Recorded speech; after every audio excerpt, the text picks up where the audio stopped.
पता है नरेंद्र मोदी की सरकार पार्लियामेंट में नहीं बोलेंगे, पार्लियामेंट में नारे नहीं लगाएंगे, तो क्या नरेंद्र मोदी के घर में जाके बोलेंगे पार्लियामेंट में गलत क्या किया है? हम तो ये पूछना चाहते हैं, जो गोदी मीडिया उनको आतंकवादी, साजिशकर्ता, खालिस्तानी, पाकिस्तानी बता रहे हैं। अरे भैया, बेरोजगारों की औलाद है, हलक में हाथ डाल के जुबान निकाल लेगी। गलत फहमी का शिकार नहीं रहना। ये साजिश इन्होंने खुद ने करवाई है। सत्ता में जो रहते हैं ना, वो कहीं भी कुछ भी कर सकते हैं। इस देश के जो बेरोजगार लोग थे, पढ़े लिखे लोग थे, उनका ऊपर एनएसए लगा रहे हैं। क्या गलत किया है? ये पिछड़ों की औलादें हैं जो तेरे सामने सीना तान के खड़ी है। 60 लाख युवा बेरोजगार पड़े हैं, उनका हिसाब किताब नरेंद्र मोदी दे। आज हमारे जो छात्र हैं पढ़े लिखे, आज उनको भी कुचलने का काम करे, ये देश बर्दाश्त नहीं करेगा। नमस्कार, मैं ब्यूटी गिरी और आप देख रहे हैं नेशनल दस्तक। संसद की में हुई भारी चूक के वजह से अब जो है घमासान मचा हुआ है। सदन में एक दिन उग्रवादी घुस जाते हैं और गैस वाले जो है बम लेके चले जाते हैं, कलर बम लेके चले जाते हैं। दूसरे दिन उस पर सवाल पूछा जाता है तो सांसदों को बर्खास्त कर दिया जाता है। और हद तो तब हो गई जब जो सांसद वहां पर मौजूद ही नहीं है उसको भी निलंबित कर दिया गया। क्या कहेंगे रामफल जी, ये किस तरह की कार्रवाई है? देखिए, पहले तो आपको बताएं कि जिस दिन ये इसका उद्घाटन था पार्लियामेंट का, नई पार्लियामेंट का, इसका मुहूर्त तो उसी दिन हो गया था। जो हरियाणा के जो महिला पहलवान बैठी थी, तब उन्होंने अपनी बात मनवाने के लिए जब पार्लियामेंट की तरफ कूच किया, तो यही नरेंद्र मोदी, अमित शाह की पुलिस ने उनको किस तरीके से नीचे दबाया और इस देश का राष्ट्रीय ध्वज को भी कुचला। तो ये तो इनका नई पार्लियामेंट से एक ऐसा नाता हो गया है कि इन्होंने पता नहीं इसमें ऐसी कौन से स्लोग बोलते हैं, क्या बोलते हैं, उसको वो रखा गया है। उससे बहुत बुरा असर पड़ा हुआ है इनके खुद के ऊपर। अब देख लिए, अब किस तरीके से जो छात्र नौकरी की मांग कर रहे हैं, और वो छात्रों की अपनी बात नहीं है, ये इस देश का नरेंद्र मोदी प्रधानमंत्री जी ने कहा कि 2 करोड़ नौकरियां हम देंगे। जब भैया आपने 2 करोड़ नौकरियों की बात की, वो बच्चे आज 9 साल हो गए उनको जो दर दर की ठोकर खा रहे हैं। 60 लाख बच्चे रोडों पे नौकरी मांग रहे हैं, और ऊपर से नरेंद्र मोदी की जो सरकार है वो हमेशा के लिए लोगों को लारे लप्पे दे करके रखना चाहती है। कभी कोई बात करने जाता है तो रोजगार की आड़ में साजिश है ये साजिश नहीं है। ये साजिश इन्होंने खुद ने करवाई है। भाई, आप एक पार्लियामेंट से पास, एक पार्लियामेंट मेंबर ने पास बनाया ना, वो कौन है?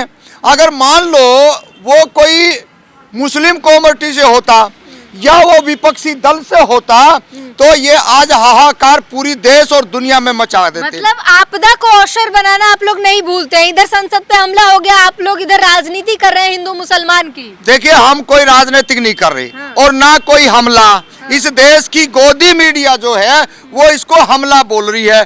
भाई, जब हमारी कोई बात नहीं मानेगा तो हम कुछ ना कुछ प्रोटेस्ट तो करेंगे।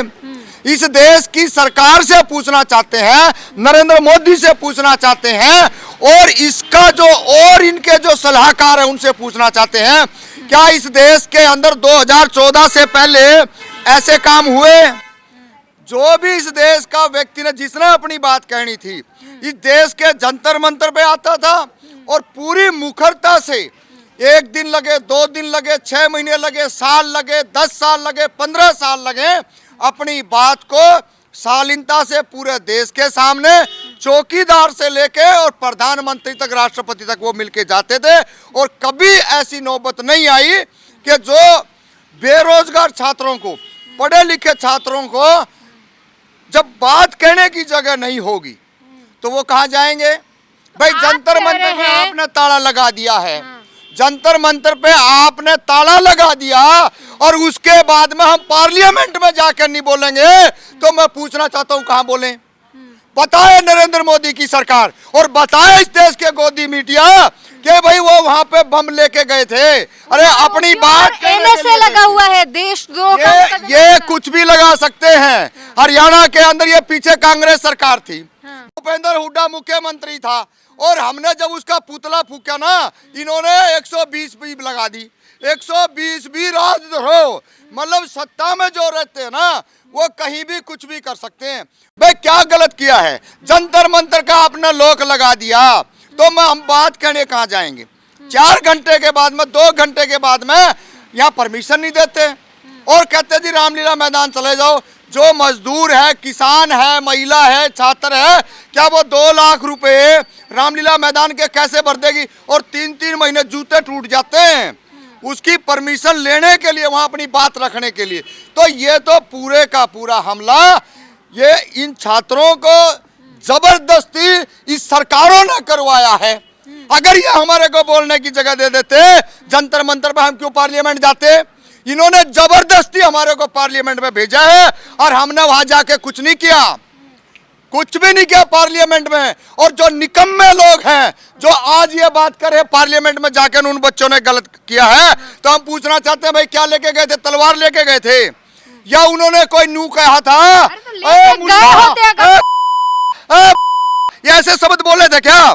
उन्होंने इनकलाब जिंदाबाद, जय जय जय जय जय भीम के नारे लगाए, जो इस देश के अंदर हर नागरिक को संविधान से मिला और भगत सिंह जैसे क्रांतिकारियों की वजह से ये देश आज कहीं ना कहीं सुरक्षित है।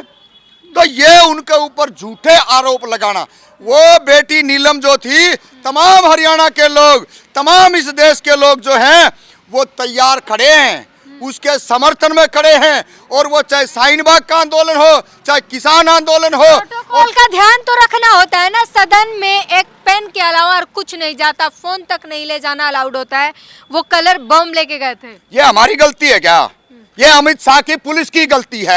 इस देश के निकम्मे लोगों, ये पूछो अमित शाह की पुलिस ने कि कैसे चला गया। मैं खुद पार्लियामेंट में बहुत दफा गया हूं, एक एक स्कैन होता है। ये गलती तो उनकी है, वो अपनी गलती की बजाय इस देश के जो बेरोजगार लोग थे, पढ़े लिखे लोग थे, उनका ऊपर एनएसए लगा रहे हैं। अपनी गलती छिपाने के लिए ये सारे का सारा षड्यंत्र कर रहे हैं। और इस देश के लोगों को समझना चाहिए, अगर ऐसे मौन रहेंगे तो ऐसे नीलम बेटी बार बार पैदा नहीं होती हैं। तमाम देश के लोगों को सराहना कर रहे हैं। सराहना, बिल्कुल। क्या गलत किया है? कोई बता तो दे नीलम बेटी ने, या एक कारपेंटर का बेटा, अरे एक बढ़ई का बेटा, लकड़ी का काम करने वाला, वो आपके खिलाफ खड़ा है और आप कहते हो मैं पिछड़ा हूं। ये पिछड़ों की औलादें हैं जो तेरे सामने सीना तान के खड़ी है। ये पिछड़ों के बच्चे हैं जो तेरे सामने सीना तान के खड़े हैं। और तूने जंतर मंतर बंद कराया। बीजेपी की सरकार में 16 में जंतर मंतर बंद हुआ, तब जाके हम पार्लियामेंट में नहीं बोलेंगे, पार्लियामेंट में नारे नहीं लगाएंगे, तो क्या नरेंद्र मोदी के घर में जाके बोलेंगे? इस देश के अंदर जब विपक्ष को बोलने नहीं देते, जब विपक्ष को बोलने नहीं देते हैं, तो भैया आम जनता, आम किसान और मजदूर का बेटा वहां जाकर के अपनी बात कहेगा और इस देश के अंदर डंके की चोट पर कहेगा। या तो 60 लाख युवा बेरोजगार पड़े हैं, उनका हिसाब किताब नरेंद्र मोदी दे और ये बताए पास बनवाने से पहले इन्होंने क्यों नहीं इस बात की जांच करी? क्या ये पूरे के पूरे सभी को कुचलने का काम करेंगे? किसानों को भी कुचल दिया, इसीलिए दिया होगा कि महिलाओं को कुचल दिया। और आज हमारे जो छात्र हैं पढ़े लिखे, आज उनको भी कुचलने का काम करें, ये देश बर्दाश्त नहीं करेगा। इसीलिए तो पढ़े लिखे छात्रों को, स्टूडेंट को पास दिया था। उन्हें क्या पता था कि ये ऐसी हरकत करेंगे? कि नरेंद्र मोदी को पता नहीं है? आप 2 करोड़ नौकरियों की जब बात करी, आपको पता नहीं देश के अंदर युवा के अंदर गुस्सा भी होगा। और पार्लियामेंट में गलत क्या किया है? हम तो ये पूछना चाहते हैं, जो गोदी मीडिया उनको आतंकवादी, साजिशकर्ता, खालिस्तानी, पाकिस्तानी बता रहे हैं। अरे भैया बेरोजगारों की औलाद है, हलक में हाथ डाल के जुबान निकाल लेगी। गलत फहमी का शिकार नहीं रहना। सत्ता तो आएगी जाएगी, पर ऐसे इतिहास आप देख लेना, निकम्मे लोग ही रच के जाते हैं। ये आरएसएस की शाखाओं से निकले हुए लोग आज हमारे छात्रों को, इस देश के किसान मजदूर के बेटे को क्या बोल रहे हैं, ये देश के तमाम वो लोग समझ लें कि यह बर्दाश्त करने लायक नहीं है। लेकिन भले ही उनकी इंटेंशन गलत ना हो, भारत माता की जय, इनकलाब की जय लगाई हो, लेकिन जिस तरीके से वो गए थे थोड़ी देर के लिए, सभी सांसदों में घबराहट थी। उन्हें पता नहीं है कि अगर इनके हाथ में, अभी भी कहा जा रहा है कि अगर इनके हाथ में हथियार होता, सारे सांसद लॉक थे वहां पर, क्या होता? देखिए, बिल्कुल क्यों जाएंगे। डेमोक्रेसी के अंदर हर आदमी को अपनी बात रखने का राइट है। जब वो अपनी बात रखने नहीं देते, बोलने नहीं देते, तो भैया एक रास्ता यही था हमारे पास में कि इस देश की जनता को कम से कम हम बता सकें कि भैया एक रास्ता वो बचा हुआ है, उस रास्ते पे भी जाकर हम कर लें। जिस तरीके से हमला हुआ है, जिस तरीके से छात्रों पे हमला किया गया है, पूरी दुनिया ऐसे उनको आतंकवादी बताने का काम कर रही है। अरे उनका एक एक का घर परिवार जाकर के देख लें, वो किस कंडीशन में रहते हैं, किस हालात में रहते हैं। एक एक बच्चा पढ़ लिख करके कहाँ पहुंचा है। और डेमोक्रेसी के अंदर आपको भी बात कहने का राइट है, हमारे को भी बात कहने का राइट है, लेकिन इन्होंने जो ताले लगाए हैं हर जन के ऊपर, वो बर्दाश्त करने लायक नहीं। कहीं पर भी ये बात समझना पड़ेगा देश के जन को, और तमाम इन लोगों के पीछे जितने एडवोकेट लॉबी है और सामाजिक न्याय के जो लोग हैं, वो लामबंद होकर एक साथ आ जाएं। तो जाहिर तौर पर आपने सुना किस तरीके से इन्होंने बताया, और जाहिर तौर पर ये सवाल भी उठता है। जिस तरीके से पहला सवाल तो ये है कि सदन में इतनी बड़ी चूक कैसे हो गई। दूसरा ये कि वो बेरोजगारी का मुद्दा लेकर आए थे, तो देश में जो बेरोजगारी व्यापक स्तर पर है वो दिखाई दे रहा है। और तीसरा ये कि जो सदन में मौजूद नहीं था सांसद, उसे सस्पेंड कर दिया। ये किस तरीके का सरकार चल रहा है, कौन सी नीतियों की सरकार चल रही है, क्या कुछ चल रहा है। अगर आप सवाल पूछेंगे तो आपको सदन से निकाल दिया जाएगा, निष्कासित कर दिया जाएगा। उन्हें निकाल दिया जाएगा जो जनता की समस्या को लेकर सदन में आते हैं और चर्चाएं करते हैं।